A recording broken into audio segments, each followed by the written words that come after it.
തുർക്കി Asian ഭൂഖണ്ഡത്തെയും യൂറോപ്പിനെയും ബന്ധിപ്പിക്കുന്ന ഒരു രാജ്യം. ബ്ലാക്ക് സീയുടെ പ്രവേശനത്തെ നിയന്ത്രിക്കുന്ന ഒരു രാജ്യം. കൂടാതെ മിഡിൽ ഈസ്റ്റിൽ എന്തെങ്കിലും ഒരു പ്രശ്നം സംഭവിച്ചാൽ, അല്ലെങ്കിൽ ഗാസ, പാലസ്തീൻ, ഹമാസ്, ഹെസ്ബുള്ള ഇങ്ങനെ എന്തെങ്കിലും പ്രശ്നം വരികയാണെങ്കിൽ ഇസ്രായേലിന് എതിരെ നിൽക്കുന്ന ഒരു രാജ്യം. ഇന്ത്യൻ പാകിസ്ഥാൻ വിഷയത്തിൽ ഇന്ത്യക്ക് എതിരെ നിൽക്കുന്ന പ്രധാനപ്പെട്ട രാജ്യം. നാറ്റോയിലെയും വളരെ പ്രധാനപ്പെട്ട രാജ്യം. ഇങ്ങനെ പല കാര്യങ്ങൾ തുർക്കിയെക്കുറിച്ച് പറയാം. എന്നാൽ തുർക്കിയുടെ ഇന്നത്തെ മുഖം മാത്രമേ നമുക്കറിയൂ. ചില വർഷങ്ങൾക്ക് മുൻപ് വരെയും, അല്ലെങ്കിൽ ഒന്നാം ലോക മഹായുദ്ധത്തിന് മുൻപ് 1500 15ാം സെഞ്ചുറി മുതൽ 20ാം സെഞ്ചുറി വരെ തുർക്കിക്കുണ്ടായിരുന്നത് മറ്റൊരു മുഖമായിരുന്നു. അതാണ് ദ ഗ്രേറ്റ് ഒട്ടോമൻ സാമ്രാജ്യം. ഒന്നാം ലോക മഹായുദ്ധത്തിന് ശേഷം അത് തകരുകയും 1923 തുർക്കി എന്ന ഒരു പുതിയ രാജ്യം ഉയർന്നു വരുന്നു. എന്നാൽ എപ്പോഴാണോ തുർക്കി ബാക്ക്ഡ് മിലിറ്റന്റ് ഗ്രൂപ്പ്സ് സിറിയയെ അവരുടെ നിയന്ത്രണത്തിലേക്ക് കൊണ്ടുവന്നത്, വീണ്ടും അതുപോലൊരു ന്യൂ ഒട്ടോമൻ എംപയർ തുർക്കി അവിടെ പുനഃസ്ഥാപിക്കാനുള്ള ശ്രമങ്ങൾ നടത്തുന്നു. എർഡഗന്റെ പഴയൊരു സ്റ്റേറ്റ്മെന്റും ഇതിന് തെളിവായി ഇപ്പോൾ പുറത്തു വന്നിട്ടുണ്ട്. ഇതിന് പുറകിലുള്ള കാരണങ്ങൾ എന്തൊക്കെയാണ്? സിറിയയ്ക്ക് ഇതിൽ എന്താണ് ജോലി? ഇസ്രായേലിന് എന്താണ് ജോലി? അമേരിക്ക ഇതെങ്ങനെ ഒഴിവാക്കാൻ ശ്രമിക്കും? അമേരിക്ക ഇവരെ എത്രമാത്രം നേരിട്ട് ആക്രമിക്കാൻ ശ്രമിക്കും? ഇവയെല്ലാം ഈ ഒരു വീഡിയോയിലൂടെ വിശദമായി അറിയാം.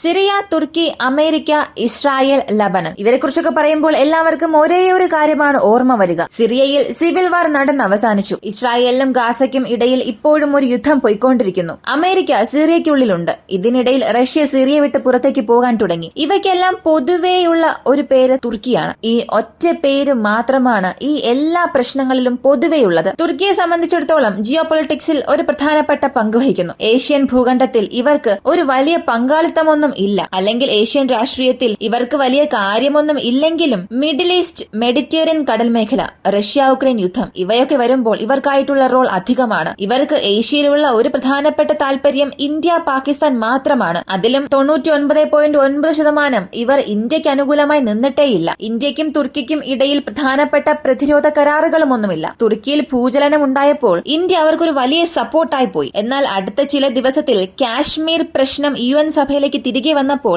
നേരിട്ട് ഇന്ത്യയെ തന്നെ അവർ വിമർശിച്ചു. ഇതാണ് ഇന്ത്യ പാകിസ്ഥാൻ പ്രശ്നത്തിൽ തുർക്കിയുടെ ഒരു റോൾ. എന്നാൽ ഇവരുടെ മിഡിൽ ഈസ്റ്റിലെ ഈ റോൾ എന്നത് വളരെ വളരെ വ്യത്യസ്തമാണ്. അതിനുള്ള കാരണം നമ്മൾ വിശകലനം ചെയ്യണം. ഇതിനെ ഭൂതകാലവുമായി ബന്ധിപ്പിക്കണമെന്നുണ്ടെങ്കിൽ ഒരുപാട് കാലം പുറകിലേക്ക് പോകേണ്ടി വരും. ഇസ്രായേലിനെ സംബന്ധിച്ച് ഇന്ന് തുർക്കിയും ഇസ്രായേലും രണ്ട് ദിശയിലാണെങ്കിലും ഒരു കാലഘട്ടത്തിൽ Libya, Egypt, part of south African continent, ഇന്ന് മിഡിൽ ഈസ്റ്റിലുള്ള സിറിയ, ഇറാഖ്, ഇറാന്റെ ചില ഭാഗങ്ങൾ ഇവയെല്ലാം ഒട്ടോമൻ സാമ്രാജ്യത്തിന് കീഴിലായിരുന്നു. ഇവരുടെ ഈ ഒരു വളർച്ച എന്നത് 13, 14 നൂറ്റാണ്ടുകളിൽ ആരംഭിക്കുകയും 16, 17 നൂറ്റാണ്ടുകളിൽ അത് വളരെ ഉയർച്ചയിലായിരുന്നു. എന്തിന്? ഇന്നത്തെ ക്രീമിയ ഉള്ള ആ പ്രദേശം, റഷ്യയുടെ റോസ്റ്റോവണ്ടൻ മേഖല ഇവയെല്ലാം ഒരു കാലഘട്ടത്തിൽ തുർക്കിയുടെ ഒട്ടോമൻ എംപയറിന് കീഴിലായിരുന്നു. എന്നാൽ ഇത്രയും വലിയൊരു മഹത്തായ സാമ്രാജ്യം ഒന്നാം ലോക മഹായുദ്ധത്തിന് ശേഷം തകരുന്നു. തുർക്കി എന്ന രാജ്യം 1923 രൂപീകരിച്ചത്. മറ്റ് രാജ്യങ്ങൾക്കും പ്രത്യേകം ചരിത്രമുണ്ട്. എന്നാൽ അന്നു മുതൽ ഈ തുർക്കി എന്ന രാജ്യം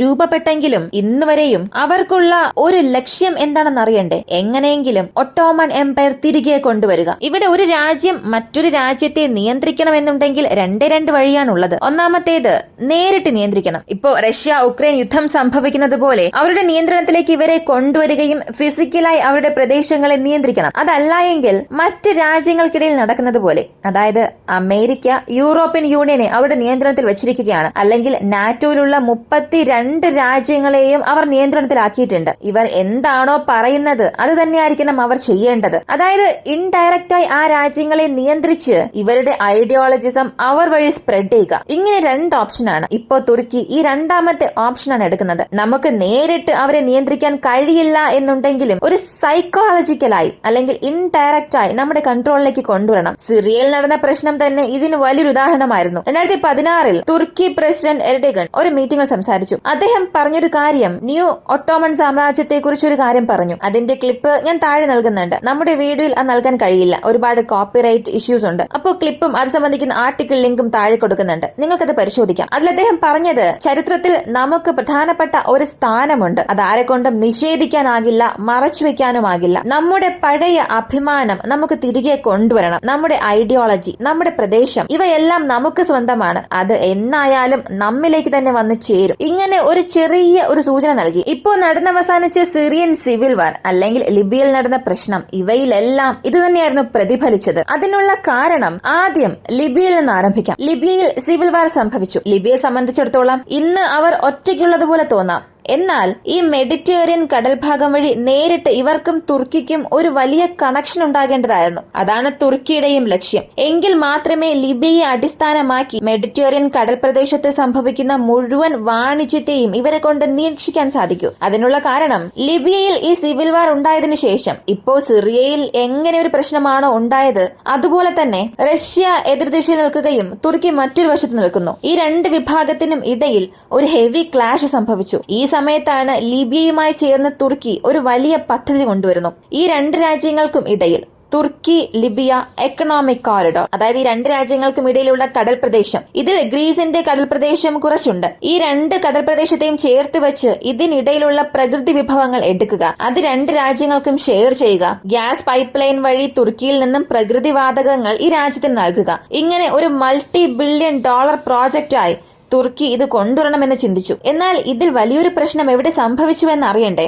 I2E2 എന്ന ഒരു ഗ്രൂപ്പ്, ഇത് അമേരിക്ക, ഇന്ത്യ, UAE, ഇസ്രായേൽ ഈ 4 രാജ്യങ്ങൾക്കും ഇടയിൽ ഒരു എക്കണോമിക് കോറിഡോർ എക്കണോമിയെ സംബന്ധിച്ച് രൂപീകരിച്ച ഗ്രൂപ്പാണ്. ഇവരെ എല്ലാം ട്രേഡ് വഴി കണക്ട് ചെയ്യുന്ന ഒരു പദ്ധതിയാണിത്. ഇവർക്ക് തുർക്കിയുടെ ഈ മെഡിറ്ററേനിയൻ ഡീൽ കാരണം വലിയൊരു പ്രശ്നമുണ്ടായി. അതിനുള്ള കാരണം ഇസ്രായേലിൽ നിന്നോ മറ്റേതെങ്കിലും രാജ്യങ്ങളിൽ നിന്നോ മെഡിറ്ററേനിയൻ കടൽ പ്രദേശം വഴി എന്തെല്ലാം ട്രേഡ് നടക്കുന്നോ അതെല്ലാം ഈ ഒരു സോണിലായിരിക്കും വരിക. ഈ സോണിനുള്ളിൽ വരുന്നതുകൊണ്ട് ഈ രാജ്യങ്ങൾക്കിടയിലുള്ള കടൽപ്രദേശമായതുകൊണ്ടും ഇവരുടെ അനുവാദം വേണം. അതായത് തുർക്കി ഇല്ലാതെ ഈ ഡീൽ അവസാനിപ്പിക്കാൻ സാധിക്കില്ല. തുർക്കിയുടെ സഹായം ഇല്ലാതെ ആ പ്രദേശം നമുക്ക് ഉപയോഗിക്കാൻ കഴിയില്ല എന്ന അവസ്ഥയിലേക്ക് തുർക്കി എത്തിച്ചു. ഈ സംഭവം മാത്രമാണ്. ഇതുകൂടാതെ സൈപ്രസിൽ എന്ത് സംഭവിക്കുന്നു, അത് ആരുടെ നിയന്ത്രണത്തിലാണ് എന്ന് നമുക്കറിയാം. ഇപ്പോൾ വരെയും ഇൻഡയറക്റ്റായി കോളനി ആധിപത്യമുണ്ട്. അല്ലെങ്കിൽ ഇൻഡയറക്റ്റായി ഒരു കോളനിയെ വെച്ച് മെയിൻറ്റെയിൻ ചെയ്യുകയാണെങ്കിൽ അതിന് തുർക്കിയെ പറയാം. കാരണം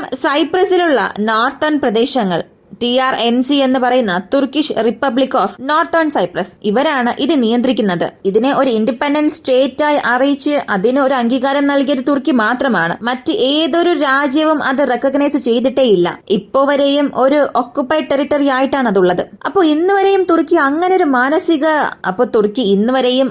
ഒരു മൈൻഡ് സെറ്റിലാണുള്ളത്. ഇതും ഒരു part of the Ottoman empire ആണ്. അടുത്തത് സിറിയ. ഇറാഖിലും ഇറാനിലും ഇവരുടെ ഇൻവോൾവ്മെന്റ് അടുത്തിടെയായി വലിയ രീതിയിലൊന്നും ഇല്ല. എന്നാൽ സിറിയയിൽ 2016 മുതൽ ഇവരുടെ ഈ നേരിട്ടുള്ള പങ്കാളിത്തം ഉണ്ടായിരുന്നു. അതും ഇപ്പോൾ സംഭവിച്ച ഈയൊരു കൗണ്ടർ ഒഫൻസീവ്, ഇത് സത്യത്തിൽ തുർക്കിയുടെ വലിയൊരു പദ്ധതിയായിരുന്നു.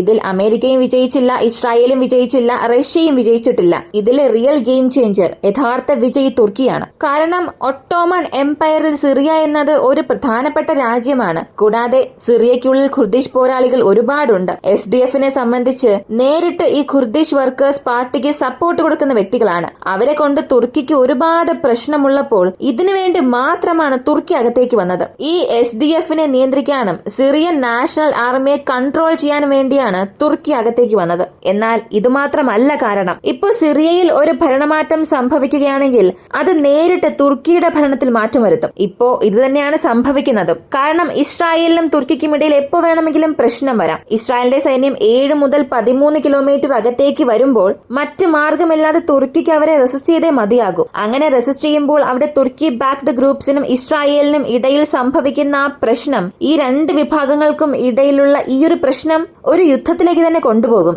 ഇത് തന്നെ ഒരു വലിയ ഭയം സൃഷ്ടിക്കുന്ന കാര്യമാണ്. അതും ഇസ്രായേലിനും തുർക്കിക്കും പ്രശ്നം വരികയാണെങ്കിൽ അമേരിക്ക ആരുടെ പക്ഷത്തായിരിക്കും നിൽക്കുക?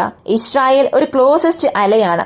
തുർക്കി നാറ്റോ മെമ്പറാണ്. ഇവിടെ ഇസ്രായേലിനെ അനുകൂലിച്ചു പോവുകയാണെങ്കിൽ തുർക്കി നാറ്റോയിൽ കൈവയ്ക്കാൻ തുടങ്ങും. ഇനി തുർക്കിയെ സപ്പോർട്ട് ചെയ്യുകയാണെങ്കിൽ ഇസ്രായേൽ ഒരിക്കലും വെറുതെ വിടില്ല. കാരണം ഇസ്രായേൽ ഇല്ലാത്ത പൊളിറ്റിക്സ്, ഇസ്രായേൽ ഇല്ലാത്ത അമേരിക്കയുടെ രാഷ്ട്രീയം എന്നത് സംഭവിക്കാനേ സാധ്യതയില്ലാത്ത കാര്യമാണ്. അപ്പോ ഈ രണ്ട് വിഭാഗത്തെയും അമേരിക്ക ബാലൻസ് ചെയ്യണം. ഇതിൽ തുർക്കിക്ക് മറ്റൊരു നേട്ടമുള്ളത് ബ്ലാക്ക് സീ, റഷ്യ ഉക്രൈൻ യുദ്ധം. അമേരിക്ക പതിയെ ഒന്ന് ഇസ്രായേലിലേക്ക് ചരിയുകയാണെങ്കിൽ, അല്ലെങ്കിൽ തുർക്കിയിൽ നിന്നും പിൻവലിയുന്നത് പോലെ തോന്നിയാൽ അടുത്ത പടിയായി തുർക്കി നേരിട്ട് ചെല്ലുന്നത് ഈ ബ്ലാക്ക് സീയിലോ റഷ്യ ഉക്രൈൻ യുദ്ധത്തിലോ ആയിരിക്കും. അപ്പോ അമേരിക്കയ്ക്ക് ഭാവിയിൽ ഇതൊരു വലിയ പ്രശ്നമായി മാറും. ഇനി അമേരിക്ക ഇസ്രായേലിന് സപ്പോർട്ടായി നിൽക്കുകയാണെങ്കിൽ തുർക്കിക്ക് മറ്റൊരു നേട്ടവുമുണ്ട്. അതായത് ഇപ്പോ ഈ SDF നിയന്ത്രിക്കുന്ന പ്രദേശം അത് നോർത്തേൺ സൈഡിൽ തുർക്കിയുടെ ബോർഡറിലുള്ള ചില പ്രദേശങ്ങളാണ്. ഇതിനെ സംബന്ധിച്ച് ഇപ്പോൾ വന്നിരിക്കുന്ന ഒരു പുതിയ വാർത്ത, തുർക്കി എത്രയും പെട്ടെന്ന് ഒരു സർപ്രൈസ് ഒഫൻസീവ് SDFന് നേരെ നടത്തും. തുർക്കി എന്തോ ഒരു വലിയ കാര്യം അമേരിക്കൻ ബാക്ക്ഡ് SDFന് നേരെ ചെയ്യും.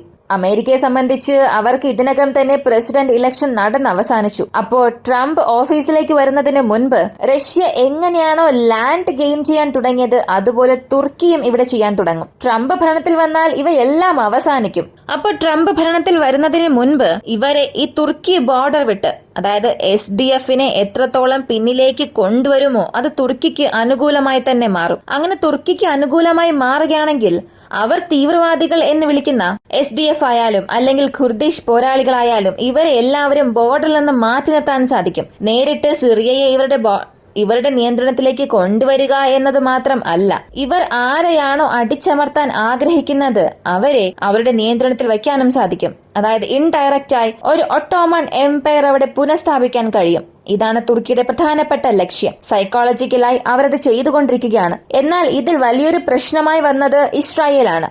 അപ്പോൾ ഇസ്രായേൽ, തുർക്കി, അമേരിക്ക, ഈ ട്രയാങ്കിൾ പ്രശ്നം ഭാവിയിൽ ചൂടുപിടിക്കുക തന്നെ ചെയ്യും. കാണാം അമേരിക്ക ഇതിന് എന്ത് ചെയ്യാൻ പോകുന്നുവെന്ന്. ഈ ഒരു വീഡിയോ കുറിച്ചുള്ള നിങ്ങളുടെ അഭിപ്രായം കമന്റിൽ പറയുക. വീഡിയോ ഇഷ്ടമായാൽ ലൈക്ക് ചെയ്യുക, ഷെയർ ചെയ്യുക. നമ്മുടെ ചാനൽ ആദ്യമായി കാണുന്നവരാണെങ്കിൽ മറക്കാതെ സബ്സ്ക്രൈബ് ചെയ്ത് സപ്പോർട്ട് ചെയ്യുക. മറ്റൊരു വീഡിയോയുമായി വീണ്ടും കാണാം.